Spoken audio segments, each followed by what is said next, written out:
Boa noite. Nós estamos então aqui com o Luciano Fázio. Ele é matemático, especialista em previdência social pela Fundação Getúlio Vargas, realiza estudos e pareceres sobre questões previdenciárias, sendo inclusive consultor externo do Departamento Intersindical de Estatística e Estudos Socioeconômicos, DIEESE, ministra palestras e cursos sobre este tema. E neste momento, então, ele está aqui para conversar um pouco com o Sindicato dos Professores Municipais de Santa Maria acerca de previdência pública. Luciano? É, boa noite a todos e a todas. É, já fui apresentado, na verdade, eu tenho um pouco de experiência em previdência, porque a partir de 2002 eu trabalho praticamente a tempo integral com esse assunto. Trabalhei no fundo de pensão dos servidores da Caixa Econômica. E depois, nos últimos 12 anos, eu estou trabalhando por conta própria, atendendo a demanda de sindicatos, associações de aposentados. Na verdade, a minha posição é sempre trabalhar do lado dos trabalhadores. Eu não trabalho para governo ou para empresa. É uma escolha pessoal. Então, atendi o convite do Sindicato dos Professores Municipais de Santa Maria, com muito prazer. Aliás, aproveito a oportunidade para dar uma saudação a todos e a todas, desejando uma feliz realização da Assembleia da categoria, hoje, no dia 24 de abril, né? Então, desejo sucesso. É importante esses encontros que colocam a direção do sindicato e a categoria num diálogo constante para os representantes saber o que os representados querem e vice-versa, né? Então, parabéns e bom trabalho para vocês. Então, dando início à nossa conversa aqui sobre previdência, nós gostaríamos de que o Luciano fizesse uma contextualização da previdência pública no Brasil hoje como um direito social. A partir da Constituição de 88, a Previdência está definida como direito social, ou seja, é um direito de atendimento ao cidadão que envolve não apenas as liberdades, os direitos imateriais, mas, na verdade, bem os direitos quanto à qualidade de vida, né? Na fase pós-laboral. O direito ela é sancida enquanto direito social na primeira parte da Constituição, nas cláusulas pétreas da Constituição. Então, isso dá uma força grande. E o debate, justamente, porém, a partir já do ano seguinte, né, a partir do governo Itamar Franco, começou a ser discutido se os direitos sociais cabem no orçamento, porque justamente os setores mais conservadores da sociedade tentam reduzir as despesas do Estado às custas dos direitos dos trabalhadores. Por isso que essa defesa da previdência como direito social, como algo que se sobrepõe a qualquer outras considerações, a princípio, é importante para que não fique equiparada a um seguro, onde, na verdade, a pessoa dependendo de quanto paga, eu posso te dizer qual é a cobertura que a seguradora oferece. Não, essa é uma lógica privada e o direito social é uma lógica pública universal. Luciano, a gente sabe que recentemente ocorreram duas reformas da Previdência. Uma em 2003, uma emenda constitucional em 2003 e a emenda constitucional de 2019. A gente gostaria, se for possível, que tu fizesse um paralelo entre as modificações que ocorreram nessas duas reformas. Sim, perfeito. Na verdade, a de 2003 é a número 41 e a de 2019 é a número 103. Mas está correto. Na verdade, a primeira de 41 foi no começo do governo Lula, do primeiro governo Lula, né? Então, foi um certo choque até, causou a saída de algumas pessoas do partido do então presidente. Por quê? Porque, na verdade, foi uma emenda que introduziam restrições muito surpreendentes à época para os servidores públicos. O que ele fez, né? Na verdade, ele não tinha conseguido introduzir a idade mínima para a previdência do INSS, mas conseguiu introduzir a idade mínima, né, de 60 anos para os homens, mais 35 anos de contribuição para os homens servidores de sexo masculino e 55 para as mulheres, 30 anos de contribuição, né? Isso, então, ficou por um tempo as idades mínimas definidas para os servidores públicos e não para os segurados do INSS, para o qual existia a aposentadoria de tempo de contribuição, que não exigia a idade mínima, né? Depois veio e introduziram, mas por muitos anos ficou assim. E outra coisa importante foi em 2003 o fim da integralidade e paridade. Ou seja, os servidores que tomaram posse no cargo titular de cargo efetivo a partir de 1º de janeiro de 2004 já não faziam jus à integralidade, né? A última remuneração como base de cálculo e primeiro, na verdade, benefício de aposentadoria, né? E paridade, o reajuste pelo mesmo critério dos servidores em atividade. Então, ficou a cálculo do primeiro provento de aposentadoria pela média do salário do período contributivo e o reajuste pelo INPC, ou seja, pela variação da inflação, que impossibilita, né, aumentos aos aposentados na prática, né? Depois, na verdade, foi talvez a mais polêmica ainda, foi a ideia de contribuição dos aposentados e pensionistas, que o pessoal às vezes chama até de confisco, né? Por quê? Porque o paradigma era a irredutibilidade dos benefícios, né? E através desse expediente, na verdade, um certo expediente malandro, eles conseguiram dizer, não, o benefício continua irredutível, só que no contra-cheque nós inserimos uma linha de contribuição. Então, na verdade, o benefício que interessa ao aposentado, que é o líquido a receber, ele ficou diminuído, né? E a estabelecimento de um teto que é igual ao teto dos benefícios dos segurados do INSS, hoje cerca de R$ 8.500 em 2025, quando for criado o regime de previdência complementar, né, o fundo de pensão dos servidores públicos, né, mas não havia obrigação de criar esse regime. Então, foi criado na União em 2012, ou seja, na União, que foi a primeira, demorou 9 anos para criar, né? Essa era as principais medidas da emenda constitucional 41 de 2003.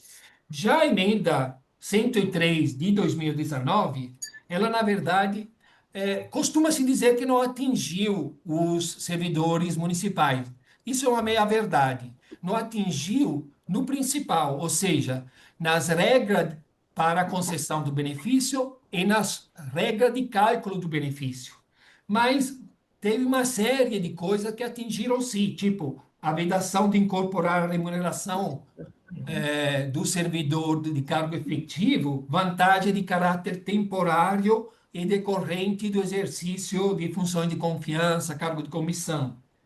A redução do rol do benefício, ou seja, a partir de 2019, novembro, os regimes próprios não podem oferecer nada mais do que as aposentadorias e a pensão por morte. Auxílio doença, salário família, auxílio reclusão, etc., não pode ser mais oferecido. O salário família e auxílio doença tem que ser pago diretamente pelo ente. Mas os outros benefícios, auxílio acidente, auxílio reclusão, podem desaparecer porque a Constituição não fala mais nada sobre a obrigatoriedade dele, e se ele já estava no regime próprio, não passa a ser obrigação do ente, né?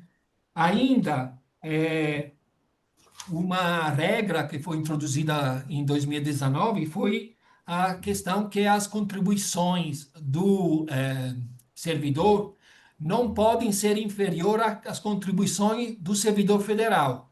Então, aqui em Santa Maria, você não pode mais contribuir menos do que contribui o servidor de cargo efetivo vinculado à União. Então, em geral, isso significa elevar as contribuições para um mínimo de 14%, né? Que é uma taxa punitiva, porque no INSS a pessoa paga bem menos. Passou a ser obrigatório a constituição do regime próprio de previdência, desculpa, regime de previdência complementar do servidor, e são os servidores ingressados depois dessa instituição na verdade, terão tanto as suas contribuições quanto os seus proventos limitados ao teto do INSS. Então, fica cada vez assemelhado ao tratamento do regime próprio ao tratamento do INSS, né? Inclusive, a avaliação negativa que o governo, o Estado brasileiro, tem dado para os regimes próprios está implícita até na vedação trazida pela emenda constitucional 103 de criar novos regimes próprios. Então, na verdade, essas regras mostram que, aos poucos, os regimes próprios estão sendo assemelhados ao regime geral, mas é uma convergência de regra perversa, porque lá onde as regras são mais benéficas era mais benéfica para o regime próprio, elas são pioradas. Aonde era menos benéfica, elas são mantidas. Então, não é um processo de convergência, é uma convergência para punir, para piorar, porque, na verdade, o projeto é que fique pior ficar no regime próprio do que ir para o regime geral. Perfeito. Só uma questão, Luciano, os professores continuam com a aposentadoria especial, né? 25 Sim, anos. sim. Na verdade, sim. Os professores é um caso interessante, porque até 2019 se dizia que havia um desconto de 5 anos na idade mínima, né? Então, o professor homem, 55 anos para se aposentar, e a mulher, 50 anos, em vez de 60 e 55. Só que antes de 2019 dizia-se claramente que havia um desconto de 5 anos também no tempo de contribuição. Esse desconto não está mais garantido na emenda 103. Aliás, por quê? Porque na emenda 103 já prevê que o tempo mínimo de contribuição para todos, tanto no regime geral quanto no regime dos servidores da União, seja de 25 anos. Tem um porém.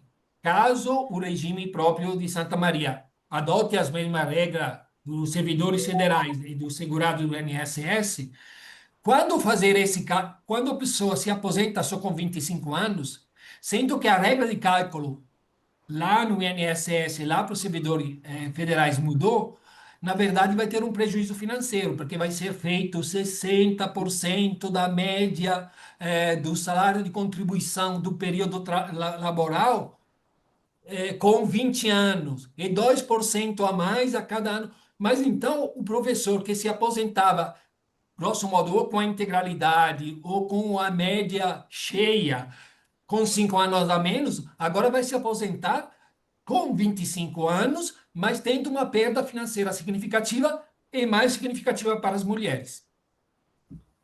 Luciano, nós gostaríamos que tu fizesse um breve histórico dos déficits dos RPPS. Sim. Na verdade, o déficit é boa pergunta, porque o déficit se torna o principal problema, né? Ou pelo menos o principal problema que os prefeitos, vereadores colocam como então a razão de propor reforma que retire direito dos servidores, né? Bom, na verdade, vamos fazer um passo atrás. Quando foi criado o regime próprio dos servidores municipais, na verdade, nunca foi uma proposta dos servidores, sempre foi uma proposta da prefeitura. Por quê? Porque, na verdade, era uma vantagem muito grande para o prefeito de plantão. Porque ele, na verdade, não pagava as aposentadorias, porque anteriormente os servidores estavam vinculados ao INSS, então eles começavam do zero, tendo um grupo de servidores contribuindo e nenhum aposentado para pagar os benefícios dele. Então, para vários anos, isso foi ótimo.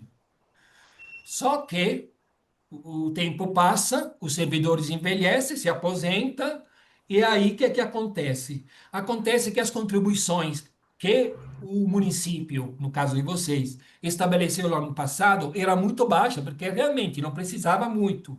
Só que o nó veio ao pente, né? Aí o que é que acontece?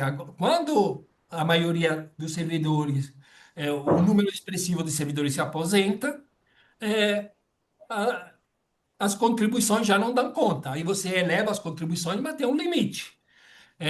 Então, esse limite é que o sistema funcionava bem quando tinha 3 ou 4 servidores em atividade para cada aposentado, né? E, na verdade, essa proporção já não é verdadeira para a maioria dos municípios. Para complicar, a legislação atual exige que, além de equilíbrio financeiro, ou seja, que as receitas do mês paguem as despesas do mês, e as receitas são, em geral, calculadas, arrecadadas por meio das contribuições, tanto do ente quanto dos próprios servidores. Além desse equilíbrio, que é equilíbrio financeiro, tem uma exigência do equilíbrio atuarial. O equilíbrio atuarial exige que, quando o servidor se aposenta, já tenha sido acumulado previamente o recurso necessário a pagar todos os benefícios até a morte do servidor e até o pagamento do último benefício pensionista. Ou seja, o equilíbrio atuarial exige um pré-financiamento de custo elevadíssimo. Então, tem dois débitos, financeiro e atuarial. Na verdade, o financeiro é até mais fácil de ser atingido, relativamente fácil, e na falta desse dinheiro de contribuições, o ente federativo fica responsável de fazer aportes suplementares ou especiais. O problema é que o déficit atuarial ele tem um custo tão elevado que, em geral, supera a capacidade financeira do próprio município. E os municípios, a Confederação Nacional dos Municípios, articulações políticas dela, em vez de questionar a questão do equilíbrio atuarial, que é praticamente inexequível, eles tentam, através das suas lobbies no Congresso Nacional, de adiar os compromissos para tornar ele efetivo. Então, tem uma prática protelatória, como pela PEC 66, que está tramitando no Congresso, onde os políticos ligados aos prefeitos simplesmente jogam o problema com a barriga para o futuro. Uhum. Mas infelizmente, até 2019, o problema do déficit era um problema exclusivamente do ente. A partir de 2019, na verdade, quando tem déficit, tem duas coisas além de aumentar as contribuições, que tem que ser igual, no mínimo, a dos servidores federais, só quando essa obrigação só existe quando tem déficit, tem também a possibilidade de elevar as contribuições dos aposentados e pensionistas, levando-as a. Porque ela hoje incide sobre a parcela superior ao teto do INSS, ou seja, superior a, grosso modo, R$ 8.500. Mas com o déficit, eles podem criar por lei uma regra que a parte sobre a qual incide os 14% dos aposentados pensionistas é a parcela que excede o salário mínimo, ou seja, excede os R$ 1.500.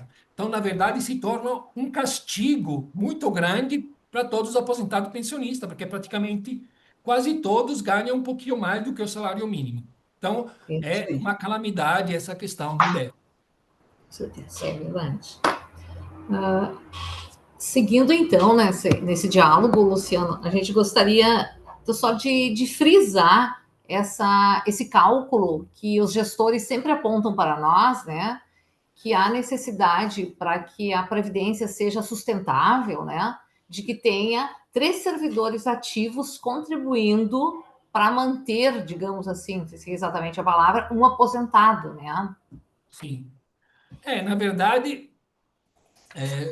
bom, faz sentido essa afirmação, só que não tem que ser dita para os servidores, porque, na verdade, se tem pouco servidor em ativo em relação aos aposentados, por que isso?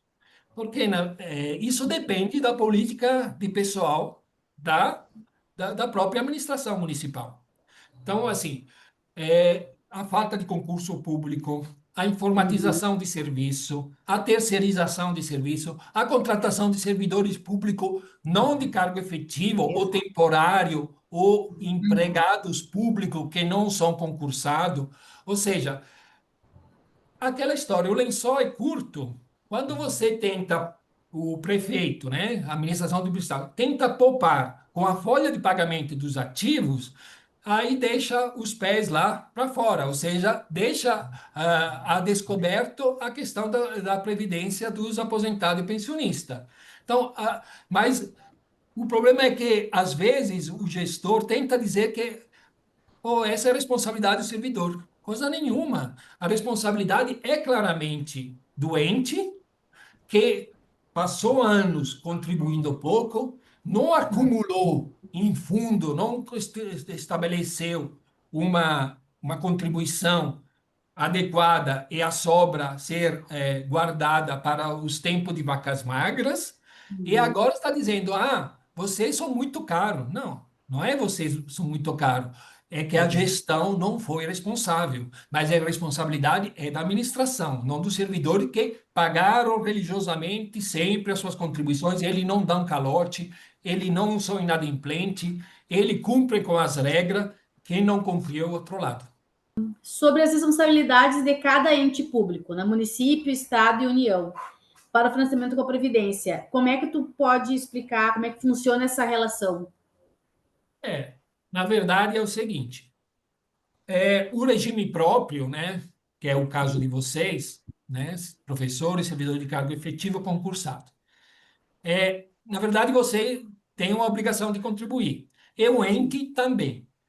Quanto contribui o ente? O ente, na verdade, a regra atual é uma regra mal desenhada, porque ele permite que o ente contribua no mínimo tanto quanto vocês. Ou seja, Uhum.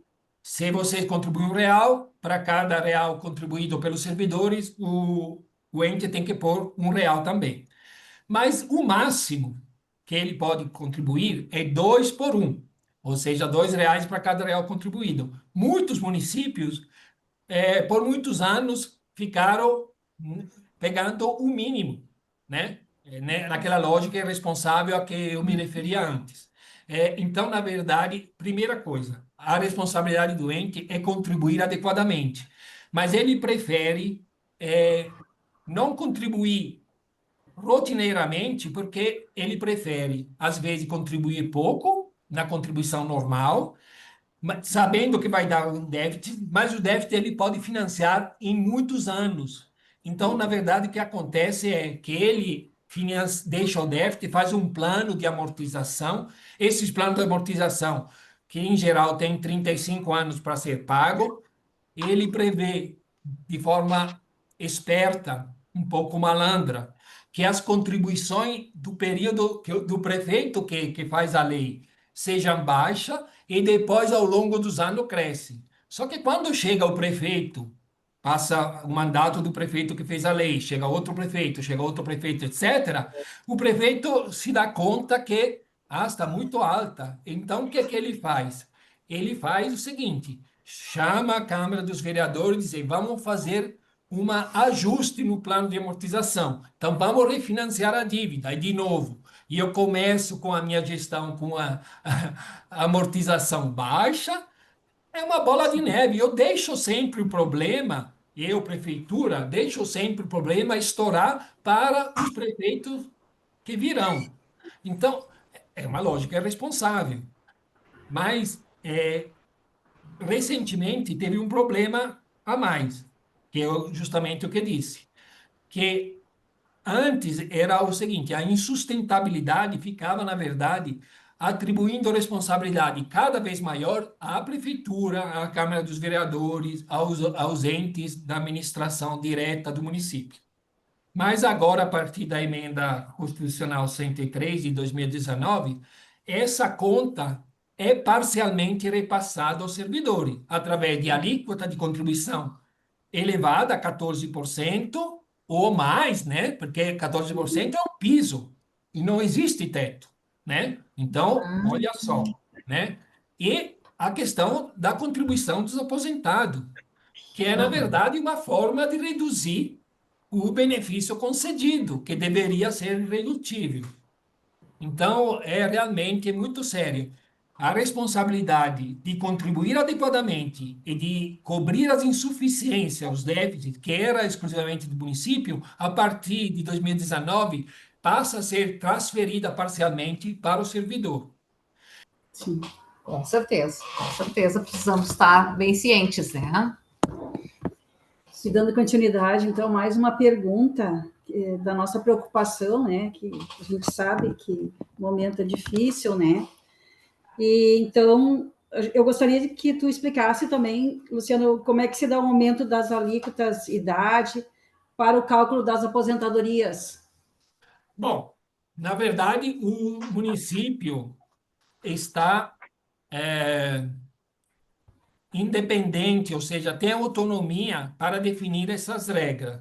Só que, em geral, os municípios têm copiado as regras que valem para o INSS, né, para o regime geral, ou para os servidores de cargo efetivo da União, os servidores federais.